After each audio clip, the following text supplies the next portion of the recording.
አሰልጣኝ ጌታቸው አመሰግናለሁ። ግብ ተቆጠረባችሁ፣ አስቆጠራችሁ፣ በመጨረሻም አንድ ነጥብ አግኝታችሁ ጨዋታውን አጠናቃችኋል። እንዴት ነበረ? ጨዋታው በጣም ጥሩ ነበረ።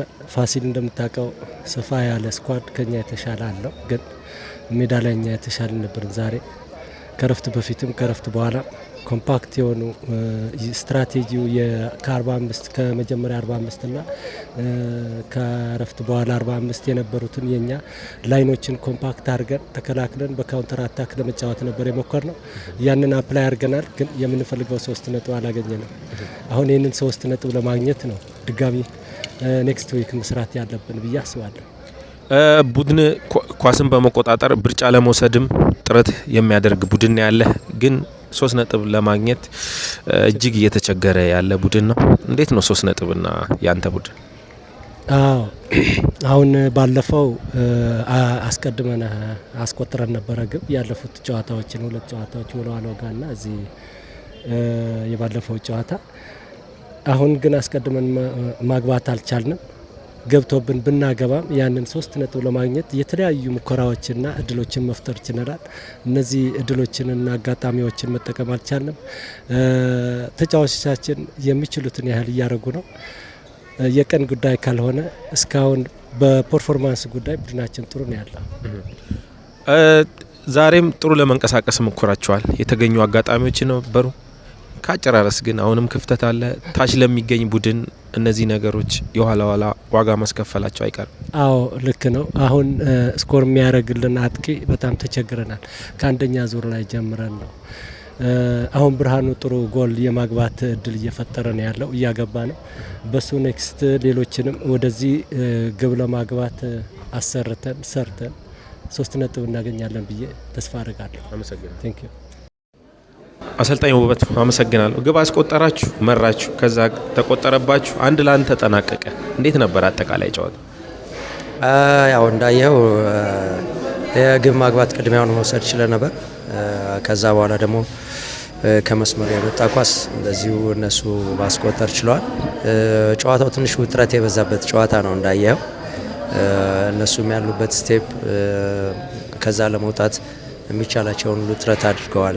በበኛ በኩልም ያው ያለንበት ቦታ ብዙ አስተማማኝ አይደለም። ከዛ ለመላቀቅ ሜንታሊ አይምሮ የመወጠር ነገር ልጆች ላይ ያለ ይመስለኛል። ብዙም ጥሩ ጨዋታ ነበር ማለት አልችልም። ምናልባት አጀማመራችሁ ጥሩ ይመስል ነበር፣ ግብ ማስቆጠራችሁ ነበረ። ቀስ በቀስ ግን በተለይ ከረፍት በኋላ እየወረዳችሁ መታችኋል። አየሩ ነው ወይንስ የተለየ ነገር አለ? አይ ምንም አሁን ከአየሩ ጋር የሚያያው ዝናብ ነው፣ ግን ያን ያህል ጨዋታችንን አፌክት የሚያደርግ አየር ንብረት ነበር ማለት አልችልም። አይምሯቸው ላይ ግን አሁንም ስትረስ ውስጥ እንዳሉ ነው የሚሰማኝ። መምራት ችለናል። ጨዋታውንም እንዳልከው መጀመሪያ ላይ ጥሩ ፍሎ ነበረው። ጥሩ ለመቆጣጠር ሞክረናል። እድሎችንም የተወሰኑ እድሎችንም ለማግኘት ሞክረናል። እንደዚሁ በተለይ ከረፍት በፊት ኬዛ ብቻውን ያገኘው ኳስ አለ፣ እንደዚሁ አግኝተናል። ግን በተለይ ጎል አካባቢ ላይ መረጋጋት አልቻልንም። በዛ ምክንያት እነሱ ደግሞ ካገቡ በኋላ በደንብ ተነሳስተዋል። እንደዚህ ታች ካለ ቡድን ጋር መጫወት ሜንታሊ ጥንካሬ ያስፈልጋል። እንዳየው ነው ሌሎች ጨዋታዎችም ላይ ካየ ከዛ ሬሌጌሽን ዞን ለመውጣት ስለሆነ ጥረት እያደረጉ ያሉት፣ የኛ ደግሞ ጭንቀት ውስጥ ነው ያሉት። አክቹአሊ ምን እንደሚያስጨንቃቸው አይገባኝም በግሌ። ከዚህ እንዲወጡ ነው ሁሌም የምንመክረው። አሁንም ማድረግ ያለብን እሱ ላይ ነው። ሜንታሊ ጠንከር እንዲሉ፣ ጌሞችን አቅልለው መጫወት እንዲችሉ፣ ትኩረት ብቻ እንዲያደርጉ ለማድረግ ጥረት እናደርጋለን። እዛ ጋር ይመስለኛል ክፍተቱ።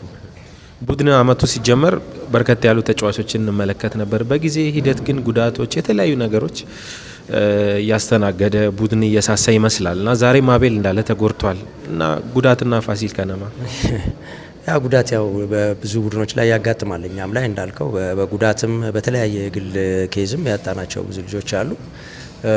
እንዳልከው አቤል ጉዳት ነው፣ አማኑኤል ጉዳት ነው፣ ሌሎችም ልጆች እዮብ ጉዳት ነው። ከጉዳት ውጭ ደግሞ ያጣናቸው ልጆች አሉ። አሁን ደግሞ አቤል ተደግሟል። ጎላ እንደዚሁ ከቲሙ ጋር አይደለም ያለው። ይሄ ክፍተት አትሊስት ቲሙን የሆነ ነገር ስቴብል እንዳይሆን ጎድቶታል ብዬ ማለት እችላለሁ። ግን በቀሪው ተጫዋቾች ደግሞ ያው ቲሙን የተሻለ ለማድረግ ጥረት እያደረግን ነው። ያንኑ ለማስቀጠል እንሞክራለን። እሺ